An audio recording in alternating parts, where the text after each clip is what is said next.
What if the sequels actually felt like Star Wars again? That's the feeling I got watching the full 8 episode series Star Wars Visions Presents The Ninth Jedi. I'm the Lore Knight, light spoilers ahead if you haven't seen Ninth Jedi yet, and this is a damn good story with some real twists and turns. It brings light versus dark back in a way that works. So the show sits far enough into the future, and that distance means it never messes with established canon.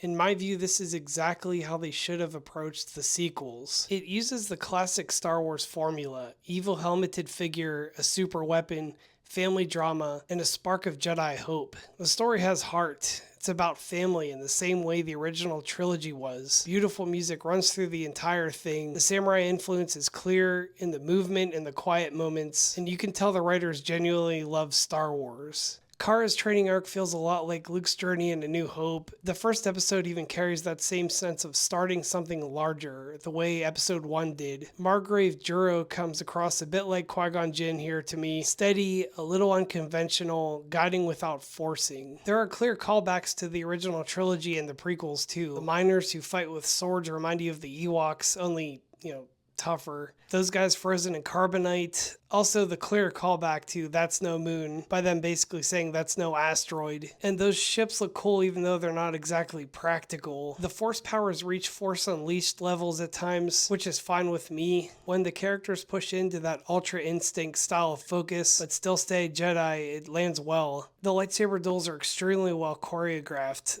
Space battles are strong. You get Darth Vader and General Grievous types among the antagonists, menacing without feeling like copies. Now, the show is a little obsessed with lightsabers, and that becomes both a strength and a sticking point. The blades change color based on the user's state of mind. Kind of like mood rings, that's what Star Wars fans are calling it, mood ring lightsabers. But it's a neat visual idea, and the series leans hard into it. I mean, the whole story is about lightsaber colors. But I'll say this plainly, if they'd kept the lightsabers traditional, this could have sat comfortably in canon. As it stands, the mood ring approach keeps it in the Vision's alternate history space. And for the record, that final blade, it was definitely blue. One more lore note, Kyber crystals are rare enough in the main timeline that a full Kyber cannon like the one that we saw in the show would be nearly impossible. The show runs with it anyway, and the super weapon sequence still delivers tension. There were a few too many, this bad guy was actually good, or this good guy has a dark side reveal. The twist structure works, but it gets used often enough that you start to expect it. The series is full of heart, the family focus never feels forced, the light versus dark conflict feels earned again. The writers clearly know the legend side of Star Wars as well as the films, and it shows in the small details. I keep coming back to the same thought.